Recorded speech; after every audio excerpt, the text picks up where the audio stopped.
Hey, hey. Welcome everybody to another interview with Dawn Behind the Wall here on Urban Talks, our home network. And today I have with me Audrey, a special guest, so I'm hoping that you will give her the respect of liking, commenting, and sharing her story, her words, and her voice. Audrey, it's nice to have you here with me today, Thank and you the for floor having is me. yours. Okay, thank you for having me. Oh, not a problem. Like I said, my name is Audrey. I am I'm a wife, a mother, a grandmother, and soon-to-be great-grandmother, but I am also a wrongful conviction activist. I wish that by that title it would sound as if that I am just, knocking down walls and being successful. I don't know how to do that, but I am the voice Right. for wrongful conviction and actually for women who are behind the wall. My daughter was wrongfully convicted of triple murder. Oh, Our crisis, our trauma, our world changed December the 22nd, 2008, when three people were tragically murdered in our rural town. I live in a small southern county, and I know from all my research and from all my activities that we're not unique in the sense that I hesitate to say the word corrupt, but yet they are. and I can give you multiple incidences to verify that they are not always on the up and up. right. But those are different stories. My daughter was an addict, and we had 11 pill mills in our tiny, a county of maybe 80,000 people. We had 11 pill mills. A pill mill is an illegal, it's a doctor's office that prescribes pain pills and Xanax and everything else you can think of, strictly on a cash basis, and Oxycontin addiction was rampant. One of those was, one of them had a certain nurse who was a retired nurse on disability that was handing out the pills, which is highly, really, that's illegal. And she was related to the sheriff. Wow. It was one of the last pill mills to be raided, and of course when it was, they didn't find too much because she wasn't there that day. They were tipped off. It was just really obvious. But anyway, so that kind of shows you, or gives you a little basis of the pills and them looking the other way when pills were being sold rampantly, but yet they would arrest every marijuana dealer or smoker, for that matter, in the county. But anyway, so my daughter was an addict, and she was with a man. She had been married, but this guy had lost his wife a few months earlier. Technically, we'll say it was suicide, although farther into the relationship, right before this thing happened, he told my daughter that he did it. It was between him and her, and she was talking to the cops. Okay, so, but until that time, he was buying the drugs for her. He would buy the drugs for her. She never had to go out and buy it again, and, he gave her the needle. So she was pretty well gone, and my granddaughter left their house in the middle of the night in September and came to mine. And from that time on, they were trying to go to Florida. They're going to start, living in Florida and all this kind of stuff. But on December the 22nd, 2008, somebody went in and killed three people. A dealer. Really, I don't know how big of a dealer he was, but everybody knew him. he sold pills. It was like a family, and they all kind of sold pills. Mm-hmm. And his wife was present, and his 20-year-old daughter was present, and a 6-year-old boy was present, his grandson. That night, I was called by one of the relatives, which I didn't even know these people. I mean, I knew of them, but I did not know them. Right. And I was called and said, he tells me that these people have been killed and that the little boy was asleep and woke up, and he said that it was the man that my daughter was living with was the one who did it. And of course, I'm frantic, and I call my family. They come to my home. The cops come immediately, and I, like so many people, try to help. And I think that if I have any message that I can give anybody out there, first of all, it could happen to you. Yep. I am a middle class. I was a pediatric nurse practitioner. I'm not extremely rich. I wasn't extremely poor. I'm just middle class, just middle of the road, actually. If I'm even middle, I'm probably lower middle, but whatever. Nothing. I've raised my kids in church. I've worked hard all my life. I've never drank in my life. I have never smoked a cigarette in my life. I have never done anything that would contribute to a child becoming an addict. Okay, right. But it doesn't matter. It doesn't matter your socioeconomic background. It doesn't. If it could happen to you, it could happen to you. It happened to a dear friend of mine by the name of Julie Ray, who had like a PhD, I think, or 2 masters. It can happen to anybody, based on. Anyway, they came to my house and they said my daughter did it. Oh. They said my daughter kicked it in the door in a hell of fire, shot these 3 people, and they were looking for her. And, of course, we were not really in a good place. We weren't really talking because of the baby, and I would say, well, she was 11 at the time, but I would say, you need some help, leave the man, let me help you, I'll get you help. So they were saying, call her. Well, I have a nephew. My sister's son is a criminal attorney, and they grew up together. Whenever my sister's husband was in the military, so when they were home, they were always, like great friends. They were close kids together growing up. And finally, my sisters are here with me, and the cops come and the cops go, and they're asking me, does she know this person? Does she know that person? Have you ever seen her in this car or that car? And I would go, no. And so finally I asked my sister, I said, call your son and Rick and see if he will call her.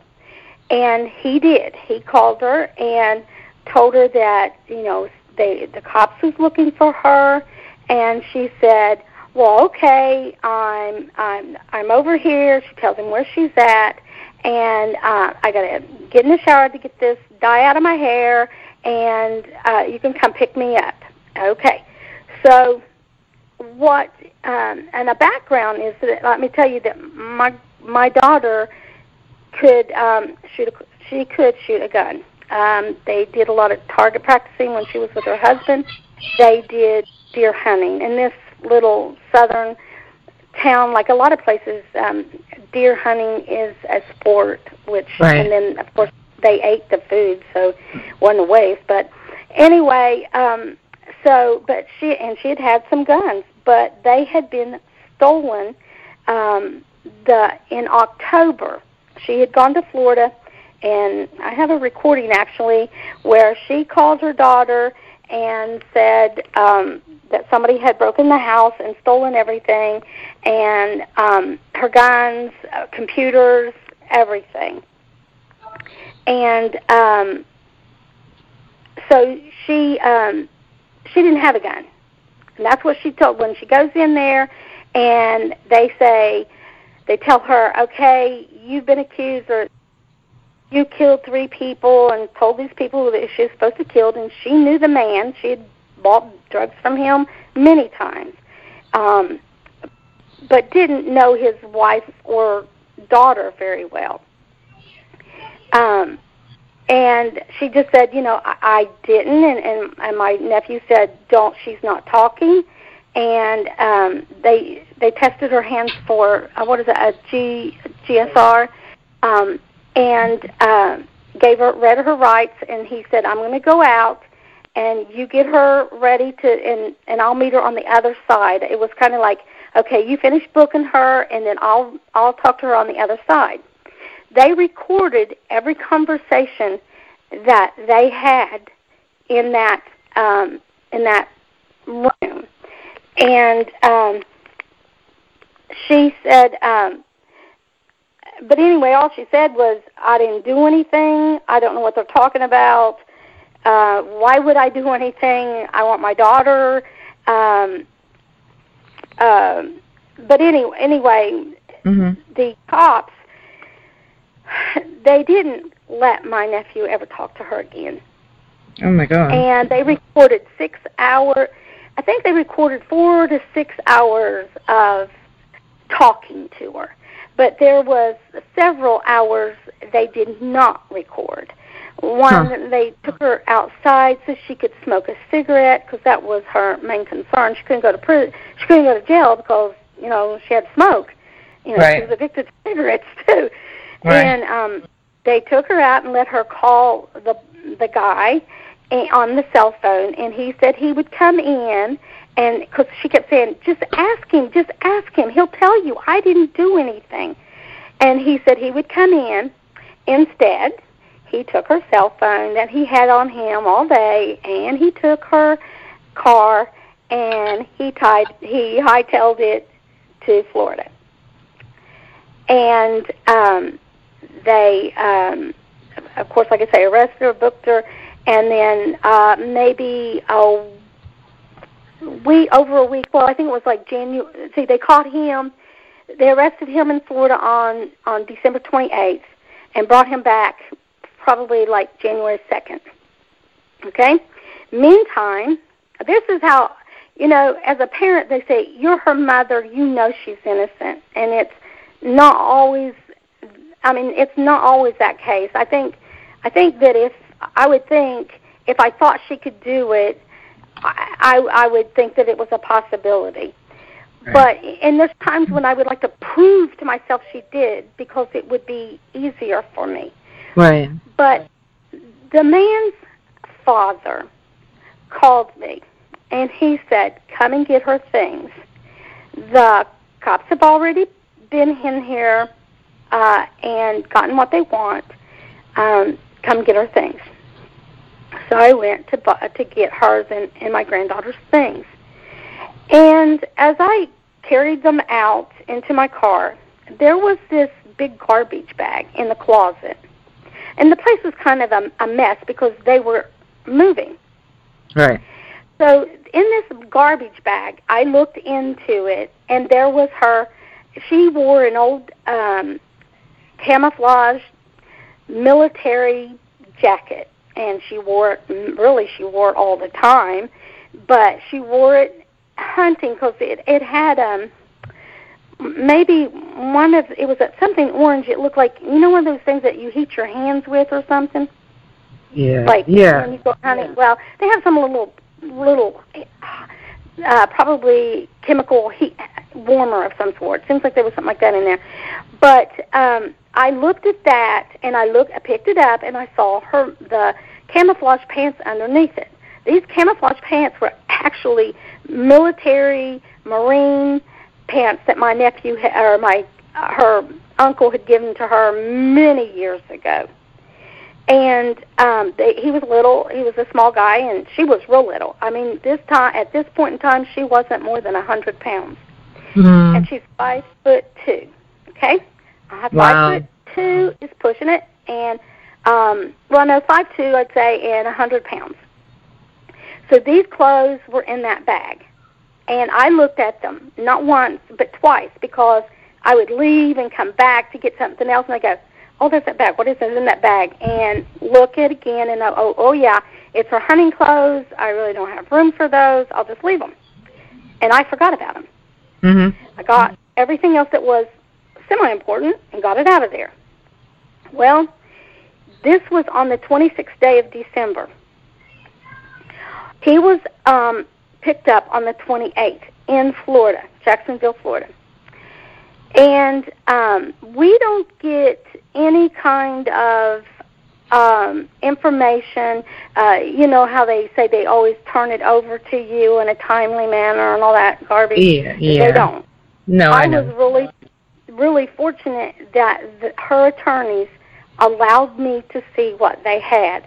And they allowed me to explain a lot of this, you know, like how many miles this is, or they let me tell them what happened when we had the conversation, this or that.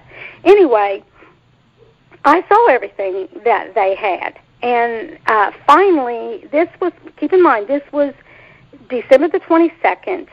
They indicted her. They had let the people go home. What is it called? Special jury.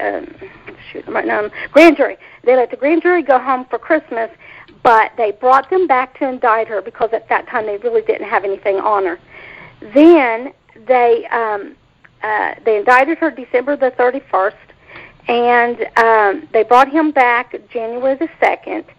And I did not, and that was of 2009, we did not see the pictures that they recovered until November of 2009.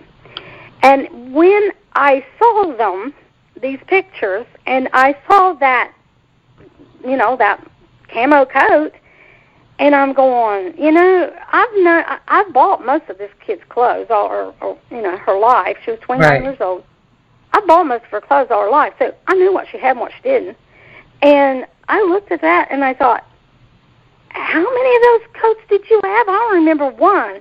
And, of course, we're on the telephone, and you're not allowed to tell. You really aren't supposed to talk because they listen to everything you say. Yeah, they do. And I said, Kara, how many of those, camo coats did you have? And she said, well, I only had, I had two. One was a wood something. It's a different type of camo, okay, because it looks like trees, kind of. And It was in my car. And the other one was in a garbage bag in the closet. And I'm thinking, bingo, I knew that. So you tell me, how did a coat that I saw on December the 26th in a closet, and he's in Florida and she's in jail, end up on the side of the road, neatly folded where he threw it? Only I don't know about you, but if I threw clothes out that were folded, they would be scattered, but neatly folded. And I ask you, how did they get there? I mean, I don't know, unless somebody else put them there. Wow. So when he testifies, he does not get. He gets a deal. If you say says she did it, then you will not be charged with this. So he said, I took her there. She went in. She came out. She threw something out the window when we were down here somewhere else, and I don't know what it was. She didn't tell me anything. I didn't see anything. I didn't hear anything. And she didn't have blood on her. And this one guy says, oh, yeah, she did. And he goes, oh, well, you'd know. And I thought, yeah, and he knows that there was no blood on that coat because he knows that it wasn't. Anyway, so if he says, I see no evil, I hear no evil, she told me no evil. Right. And but I put her there. I took her there. She went in, she went out, she came out. And she was a death penalty case. And she got life without the possibility of parole because one person refused to do it. Huh. And the women on the jury consisted of one lady that worked with the prosecutor's wife, who said, well, she did it, right? And I heard it from the pulpit, and we're not real sure whose pulpit she heard it from. And the other woman was the sheriff's cousin. Oh, my God. And she was the jury foreman. And then another woman worked with the victim's stepmother. And the one juror that will sort of talk to me, actually, I spoke to him just 2 weeks ago. He came up to me and he asked me, first he asked me how the family was, then he asked me how the girl is doing.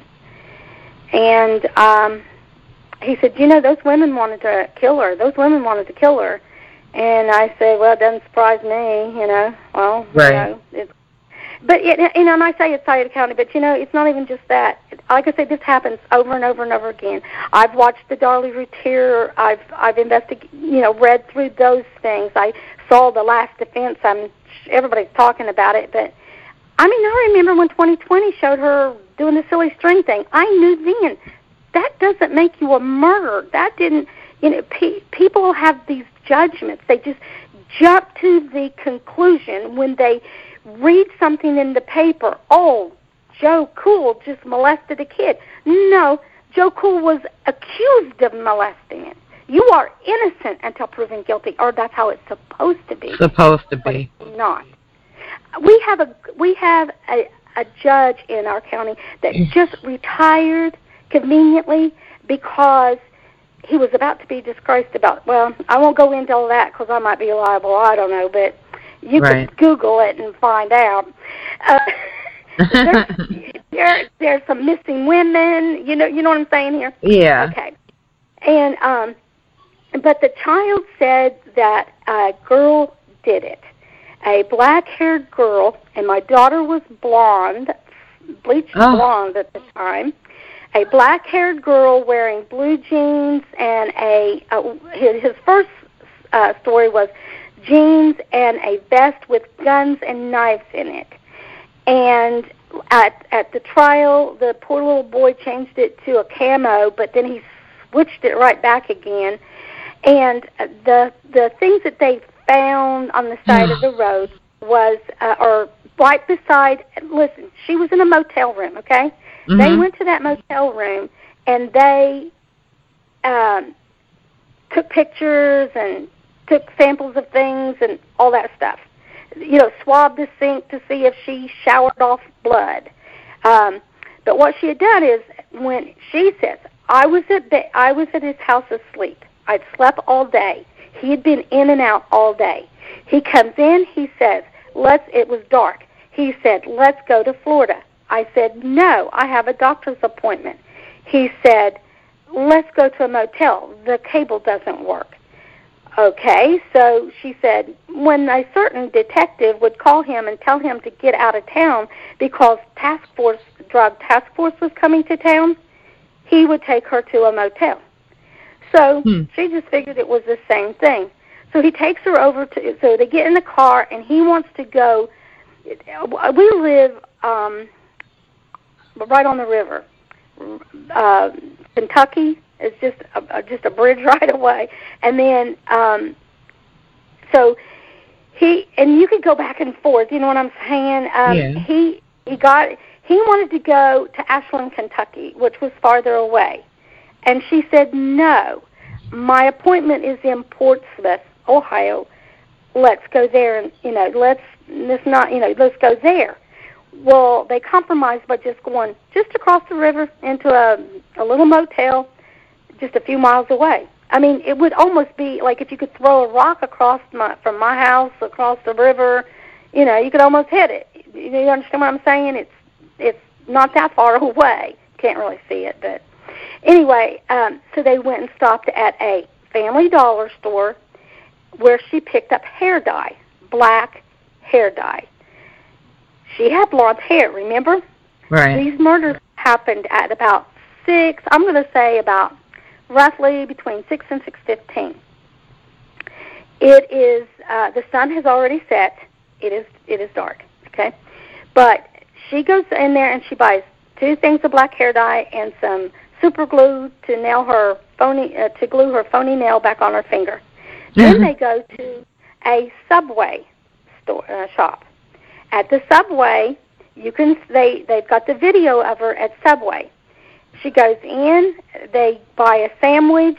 He's got his hands in his pocket. He's looking up at the surveillance camera. She's just la la la la la la la away, Right. No big deal. Just, kicking her feet, just kind of, kicking back, not doing anything. And they buy the sandwich and they leave. But you can obviously see she has got blonde hair. It looks like a bush of blonde hair because her hair's kind of curly, but it was like brushed out. Huh. It is obviously blonde. The timestamp says 8/28 or something like that. Now, you don't go from black hair to blonde to black in that length of time. Right. It is impossible to do. Women understand that. So she was blonde. She did not have black hair. I don't even think the kid saw a girl. I'm not real sure he saw anything. He called his mother before they called 911. I said I'm a pediatric nurse practitioner, and pediatrics very often when a kid would say something vague like they or what they did. Well, who are they? And you would pinpoint it. You give them like a couple of choices, right? Well, right. Was it a boy or was it a girl? And I believe that's what happened. I believe the kid said they killed Mama, Papa, and Sissy, and I believe she said, who did? I mean, that's the first thing I would say. Who did? And when he said, I don't know, she said, well, was it a boy or a girl? And he said, girl. Because he says a girl came in and killed my mom, my papa, my mama, my sissy.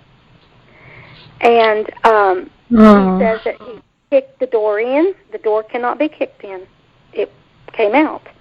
He said, anyway, there was a double XL sleeveless shirt that might be construed as a vest with, when he led the cops, his friend, the cop, to these articles of clothing, when he comes back and he says he puts the guns, hid them in a real good place on the out in the open. That's what the cop says, even though he actually didn't say that. And they've got these guns in the pockets of a double XL shirt wrapped up. Now, let's just say she did it, okay? Let's just say a 100-pound girl donned a double X sleeveless shirt when it's 22 degrees outside. And on top of that, she puts a coat that has like 10 pockets on it, minimum. But she puts the guns in these pockets in a shirt, and a double XL shirt. Those would fall out. You have to just kind of picture that. And where's her blouse? Nobody mentions a blouse. Did she go in there with just this big shirt on and at 22 degrees? And the sleeve holes alone would have been almost to her waist. Right. 100 pounds. Was that over top of the coat or underneath the coat? Nobody asks these questions. And it's like it doesn't matter. No. I guess it only matters to a mother. Right. It's going to matter to you because that's your child. And it's always going to matter to you because that's your child. But they have, like you said, that she got questioned for hours, and a lot of the hours were not recorded. They were probably recorded, but they were probably deleted or the camera turned off because they have a practice of what they do is try to get people to just admit to it out of being tired, weary, and aggravated from being questioned and tormented for so long. And if they can get them to say something that they can flip or conscrew into a confession or anything, then they're going to use that. Right. And that's what they attempt to do with many people. That's why the majority of people in prison are actually never charged with a crime. They're always on a plea deal. Right. She wouldn't plea, and she went to trial. And they tried, they used jailhouse informants. I call them snitch liars. Oh. Yeah, we had a string of those, all told a different story. Oh. Let me see. Then we have the man who comes in, and he testifies that he took her, but he doesn't say he saw anything, he heard anything, or she told him anything. That was, for him. Right.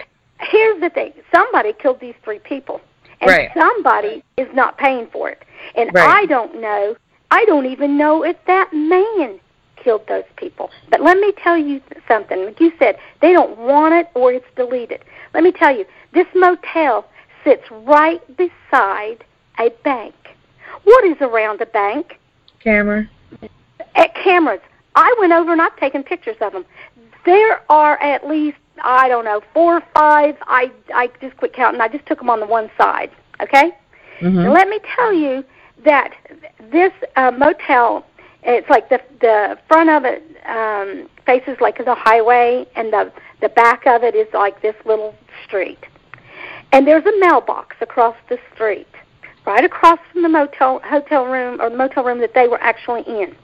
That is where they find these guns wrapped up in the XXL sleeveless shirt.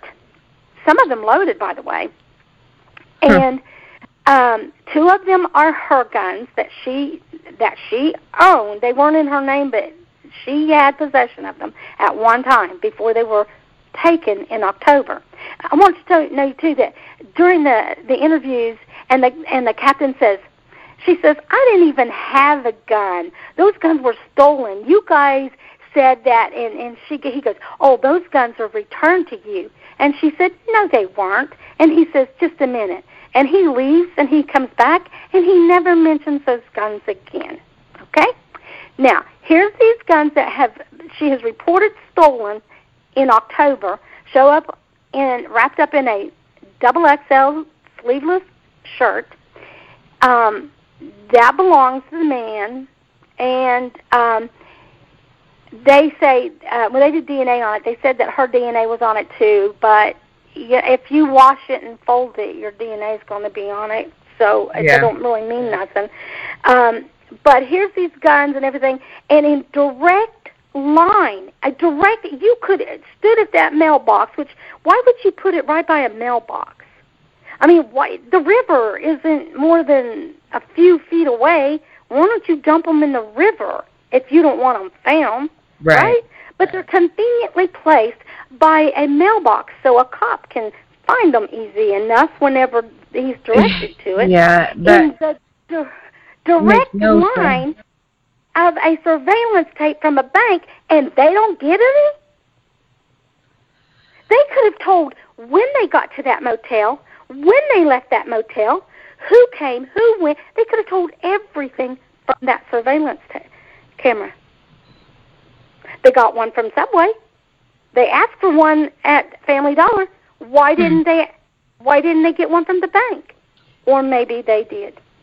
Because it could debunk their whole conviction. Oh, that's right. They would convict. And they do it all the time. I know it. And when you don't know it, it's just like, if I knew then what I know now, I would have hired a top-notch investigator. That's where my money would have went. If I borrowed the money, hawked my house, that's where it would have went. Because they didn't. So with your daughter, is everything? Can she get an appeal? Can she? Well, this is a good old boy system here. The people on the district thing is just friends of the judge who convicted her. Yeah. They got they based an appeal upon the fact that she was blonde and not black-headed. The fact that the jury foreman was the sheriff's cousin, and he broke. If she had gotten the death penalty, we most certainly would have won an appeal, because he and the prosecutor, after she was convicted, which, by the way, had to be in a hurry our defense didn't even put but one person on, and that was an eyewitness identification expert, which I don't think anybody listened to him. No, because they all work together. Like you said, half the you know. people on the jury were related to people on you know. Oh, yeah, they had, you would not believe the relatives. And I can tell you that society is this way. If I read it in the paper, this is a prosecutor that I voted for. That is a sheriff that I voted for all the, many times over. They would not lie to me. That girl's guilty. I just have to go in there and listen and then return a guilty verdict. Yeah. I mean, they might go in there with, some of them might go in there with some aspirations of actually doing some good, but it don't happen. I mean, I don't know of one person. I know I've read of a couple of people that were actually found not guilty, but it is a rare thing. Yeah, it is. And once they have you, you will never get out. She had 2 appeals, a district appeal, which of course she did not get, written by a local judge who was a district judge, right, a district appeals judge. So she didn't get it. So I don't have the money. I mean, I said I'm middle class, I'm lower middle class maybe, right. But I don't have the money. And I have to make a decision. Do I sell the only home I have when I have to provide a home for her daughter? Right. For a gamble? Because only 3%, I think we looked it up, but at the time it was like 3% would actually get an overturned conviction from the state. There are so many innocent people with evidence that they are innocent, and they refuse to even hear it and even look at it, and it's just sickening to know how many people. There's something fishy going on down inside the county, let me tell you, because there was this movie that they put on like Spike TV, the show called The Forgotten Women of Ohio. Mm-hmm. Well, they emphasized more Chillicothe, but honey, we've got a bunch of them missing inside the county. I know of a girl who was my patient when she was a little girl, and she's been missing since 2013. And we know that there's connections with law enforcement and judges, okay? Yeah. Oh, we found her little black book, but they wouldn't investigate. They have never investigated her. And her sister-in-law has kicked such a fit, and they hate that woman. They've made her out like she's crazy. But, of course, it would make you crazy anyway. But and she's been ripped off from she was inherited, her inheritance. That's a whole other story. Boy, you ought to hear that one. But and I'm sure it happens every place, but it just seems so concentrated here. But probably not. But it's not right. It's not fair. And of course, I know there's nothing in life fair. But you can't win. You just cannot win. I don't know if my daughter will die in prison, or by some miracle God will reveal. There could be a tape from that bank that would prove. But you have to get. You said how long has she been in there? She was convicted in 2010. So even though our nightmare started, 10 years ago, she's officially been in prison for 8 years. But I wonder who could get the tapes, because don't they get rid of tapes after a certain amount of time? Well, That'd be horrible. I asked to speak to the prosecutor, because at the time of her arrest, I actually was a contract employee at the prosecutor's office. I had written a grant from the Health Foundation of Greater Cincinnati, and it was to offer faith-based addictions programs to people that were drug addicted, through the judicial system, anyway, I was supposed to I would follow them, get statistics, how many of them were successful after being in this program, and this sort of thing.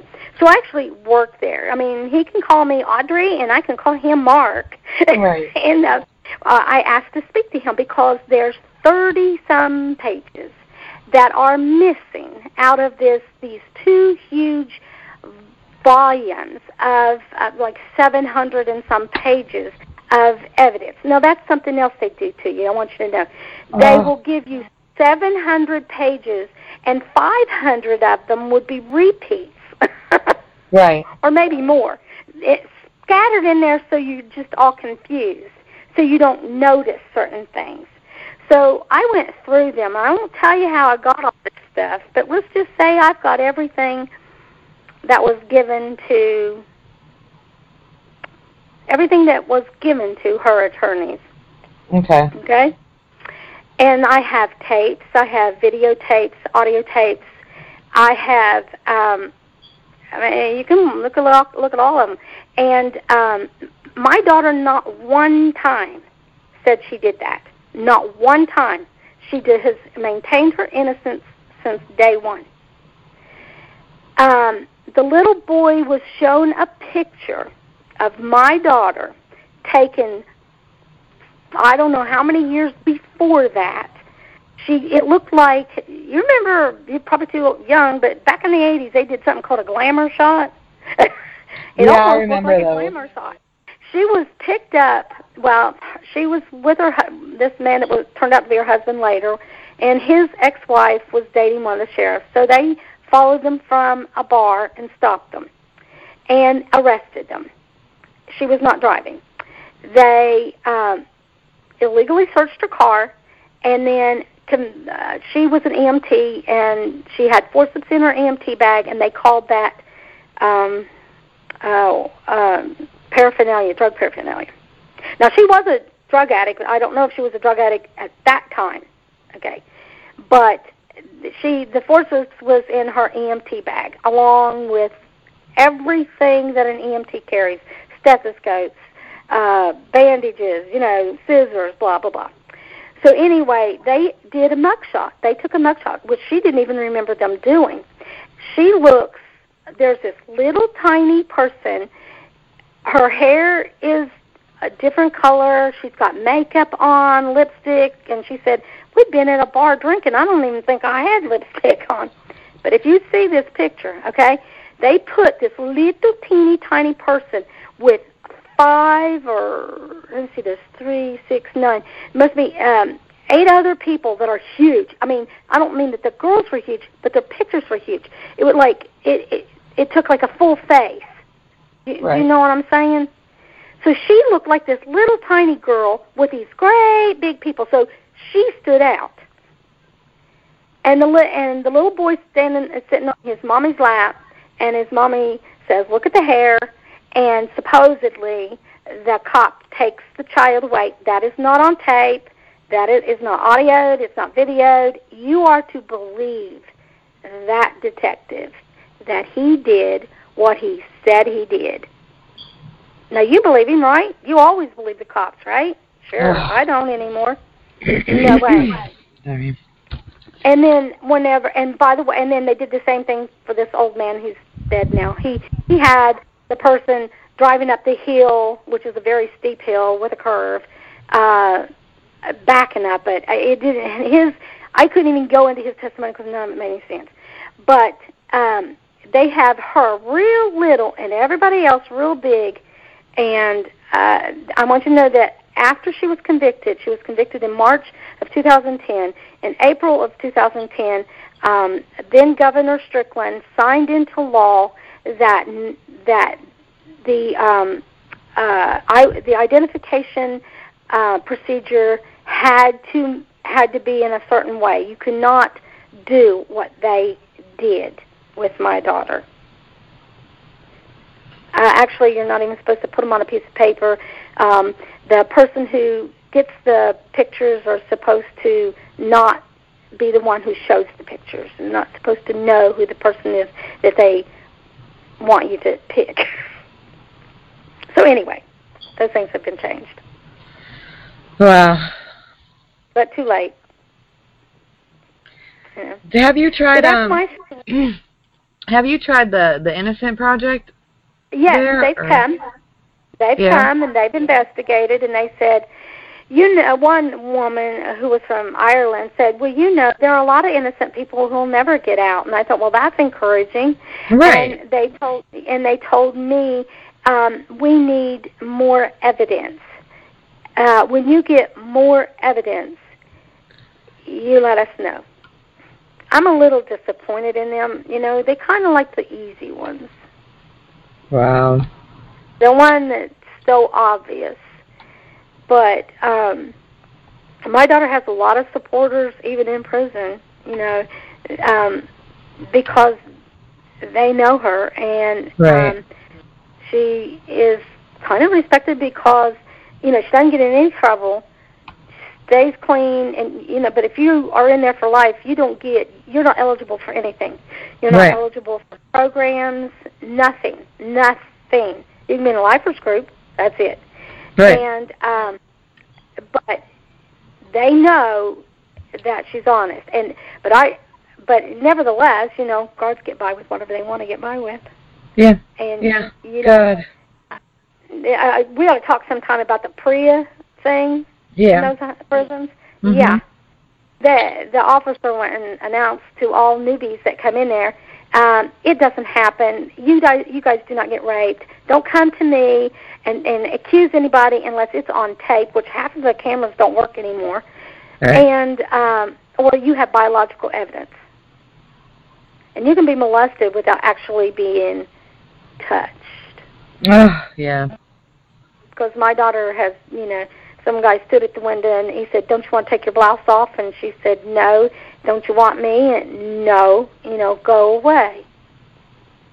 And and maybe they can force somebody else. She doesn't. She's not afraid of them anymore. You get to that point, and it's sad. They know who to mess with. They know who not to mess with in there. Right. But they really, it's really sickening, the stuff that goes on. And my heart goes out to everybody, even those that are rightfully convicted women, because they are overly sentenced. Yeah, definitely. And people do change, and people do overcome their past, or they can. And they should be given a second chance. Yeah. It breaks my heart when I see and I meet these people and know that they don't, and they'll never get out. And my daughter might be one of them. So how is she doing, mentally? Mentally, she sees mental health. She refuses to take any medication whatsoever. Of course, it wouldn't give you anything anyway. No, but, Tylenol.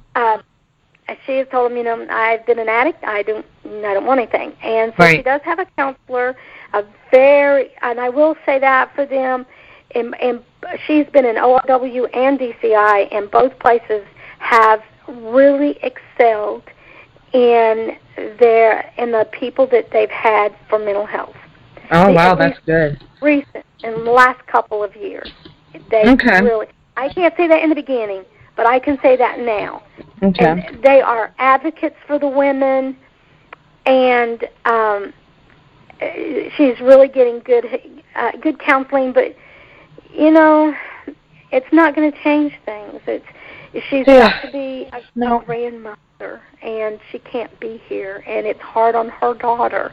Her daughter has suffered from post-traumatic stress syndrome from everything that she's gone through, the bullying, and wanting her mommy and not having her. It's been hard. And now she's Yeah. I wish I could say, this is my story and here's the happy ending.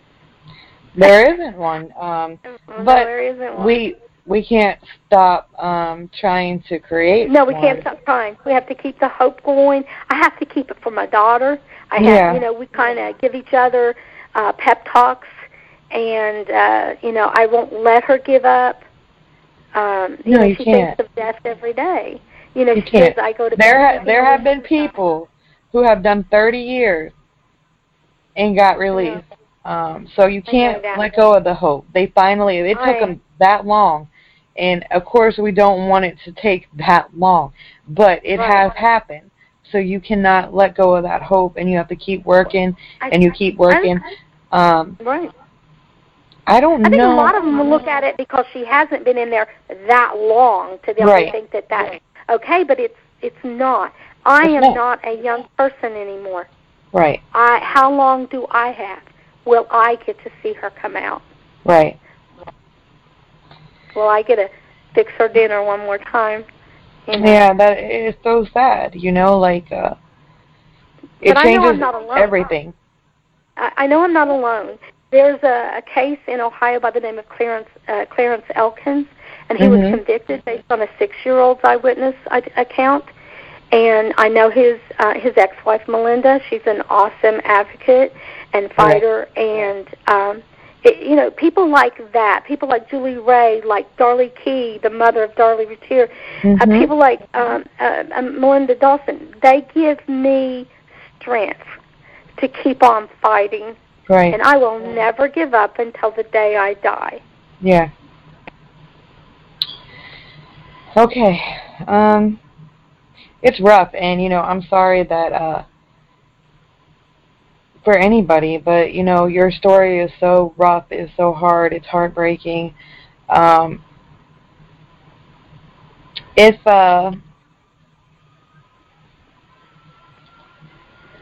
we can share this story. Hopefully, you know, somebody will hear it. Somebody will want to look into it. You know, anything. We can share it as far as it can go. You never know who will hear it. You'll never know what connection, you know. So we're going to share it. Send me any visuals that you have that you want to go up with it. Well, I tell you what. I have a website, and it's www.freekaragarvin.com. Okay. And if they'd like to go on there, they can hear firsthand one of the detectives or the detective say some things that will make you pause and question. One thing, he threatened the victim himself with a gun on his shoulder. Okay? He did. I didn't make that up. I'm not saying that. He said it. Right.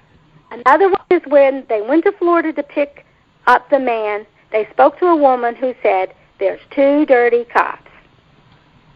And he eventually says, "Oh, but that would be me." Yeah. Oh, and laughed. Oh, he didn't laugh. He was sweating. Oh, okay. Wow, but that would be me. They're so cocky and they're so arrogant, and they think that they're above the law, and all they want is a conviction. And when they get their eye on somebody, whether you did it or not, you're going in for it. And it's all a big scheme, and they all work together, and it's sickening, and it needs to stop. She was an easy target. Yep, an easy target, and that's all they look for. Guilt does no longer matter. It no longer matters. They're not trying to do any work. They're not trying to investigate. They don't have the time. And they don't care. So why are they going to investigate when they can just still and close it and be done with it and go home, and they sleep at night, and they have no concern for the lives that they have ruined. Right. And you know, that's what if nothing else, I hope my message reaches potential jurors. Just don't go in there and just think that because it came out of the prosecutor's mouth it was truth. Right. They lie. They tell horrendous lies. Yeah. And nobody challenges them. Nope. Nobody. They're to be trusted. They put them on a pedestal, just like police officers and judges. There's so much corruption in every department, and they work together. And it's so aggravating that people just let them and believe in them so much, and it's sickening. Right. They don't question nothing that they do because of their title. Exactly. Maybe one day we did the same thing. Maybe when we were young and before we knew or realized what really happens. Yeah. You know, the more I read, the more I look into it, I don't think very many people in prison are actually guilty of anything. I just believe more and more people are innocent than... There's way more innocent people. You know, there's a joke that goes around, oh, yeah, of course you're innocent. Of course you didn't do it. Like, But and do they you roll really their believe eyes it? and they walk away. I mean, even other inmates do it to inmates, but there is an overwhelming amount of innocent people incarcerated in the United States. And then Right. there's an outstanding amount of people who are over-sentenced for minor crimes. Over sentences. Oh yes. Oh, crazy over sentenced. Yeah. But do you really think? I mean, my daughter says that people don't say they're innocent. They admit No. to what they did. Yeah. And she's never seen. But I mean, there's Holly McFeature. She was on Dateline, I think it was, and she's innocent. She's in an Ohio prison. Yeah. But very few people honestly say, I didn't do it. If they did it, they tell you they did it. Yep. Yep. But I know a lady who just used the wrong address to give her kid a better education in a different neighborhood, and they gave her 5 know years. that. Yes, I remember that. Yes. They gave her 5 years for stealing education. And then you'll see somebody that killed somebody in like a DUI because they were drunk, or they got into a fight and they ended up killing somebody, and they have 5 years too. So I mean, where's the balance here? Yeah, there isn't any. That's right. 5 years. I mean, I remember that. Yeah, and there's no questioning. I know there's a man that's doing life for stealing a leather jacket. People are guilty of that very thing by the hundreds. Yeah. Yeah. I mean, they just look. That's ridiculous. That's ridiculous. Yeah, it happens all the time. But maybe when they went to question her, she had a little attitude. She didn't trust the police, so they're like, okay, we're gonna, we're gonna take your whole life away because you looked at me wrong, and they have the power to do that. That's right. Yes, they are very powerful. And people just sit there and they don't bat an eye because it doesn't affect their daily life. Well, please no, it can in a minute. Yes. Yes. You could get pulled over for a speeding ticket, and if the cop had a bad day or his wife didn't cook the right damn dinner, it don't matter. Right. That man can put charges on you and take your whole life away just because he has a different thing going on in life causing him frustration. You don't even have to do anything wrong. Yeah. It happens all the time. Yes, it does. Yes, it does. And it's so frustrating. But it is.